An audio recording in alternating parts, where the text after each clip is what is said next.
End of this line is David Arthur. Good morning. Good morning.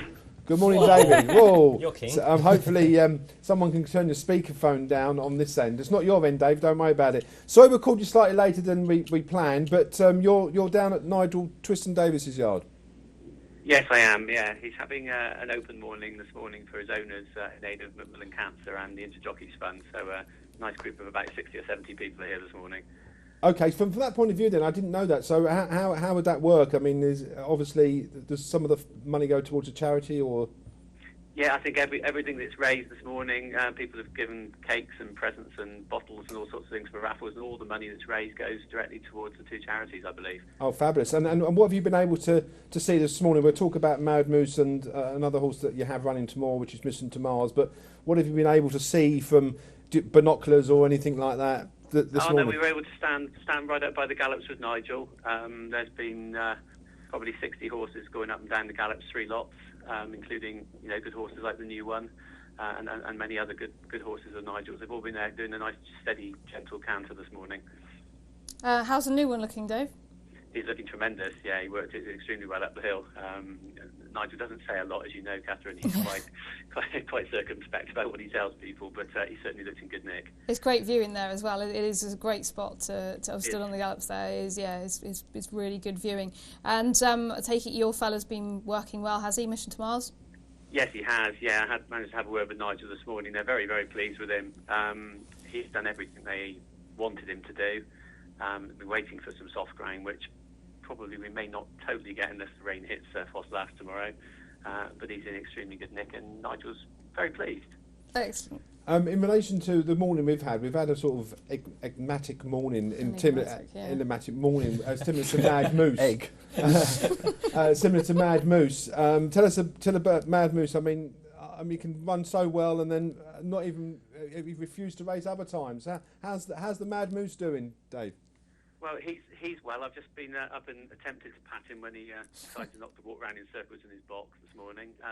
He is a character, and that's his nature, and it's why he was named in the first place. He's working really well. Nigel reports he's just about ready for a run. He's got all sorts of possible plans in mind for him, including still possibly the flat and possibly the normal jumps races that he competed in last year, all the top chases. Can I ask you, David? I mean, obviously, people that follow jump and flat racing have seen Mad Moose.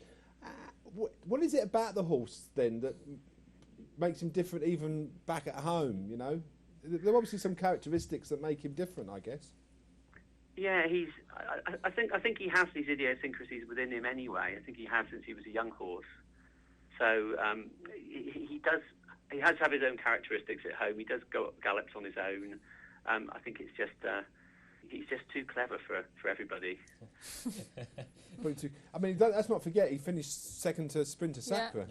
Yeah, on a freezing cold trials day. Yeah. And that run at Chester must have given you some hope when he comes second behind the Kumani horse, wasn't it? Yeah. No, absolutely. He's at the end of the day, he's refused to race 4 times in the last 12 months, but he's also finished second in a Grade 1 chase and second in the Group 3 on the flat. So it's definitely a case of having to take the rough with the smooth with him. It is immensely frustrating when he doesn't start.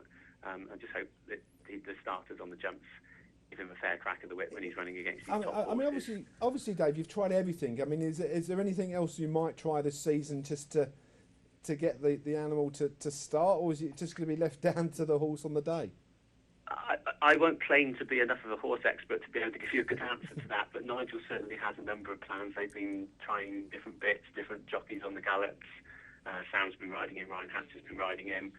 And he will go. He's had a go with Gary Rutherford, who attempted to get him in the stores at Ascot, as you saw, with mixed success. And he's incredibly successful. So I think it would just be a question of hopefully the break will have freshened him up. He's really come on in the last 2 or 3 weeks, and he's ready to roll. So we'll cross our fingers and hope for the best. Dave, you said that he's refused 4 times in the last 12 months. Does he have many more times he can do that? What's the actual rules? Because how many times has he done it on the flat and over jumps now? Yeah, I believe that it's 3 on either code. He technically didn't refuse at Ascot, so that sort of counts in his favour.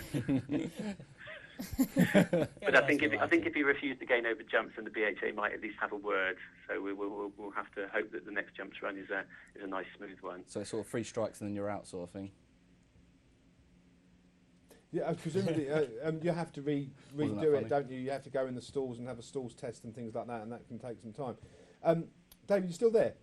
Yes, I am. Yeah, you're involved in Middleton Park Racing as well on the flat, is that right? Or yes, that's correct. I've got shares in a number of horses with Midland Park on the flat and over jumps. And obviously now with is anything planned over the all weather at all with any of them, or is it back to the spring next year with those flat ones? No, we've got a couple. There's a horse called Stand My Ground with David O'Meara, who will be out again before the end of the month and possibly on through the winter a little. A very nice horse. And a horse called Baldicci that will be running. He's rated in the mid-90s and he'll be running on the all-weather end of this month and through into November and December.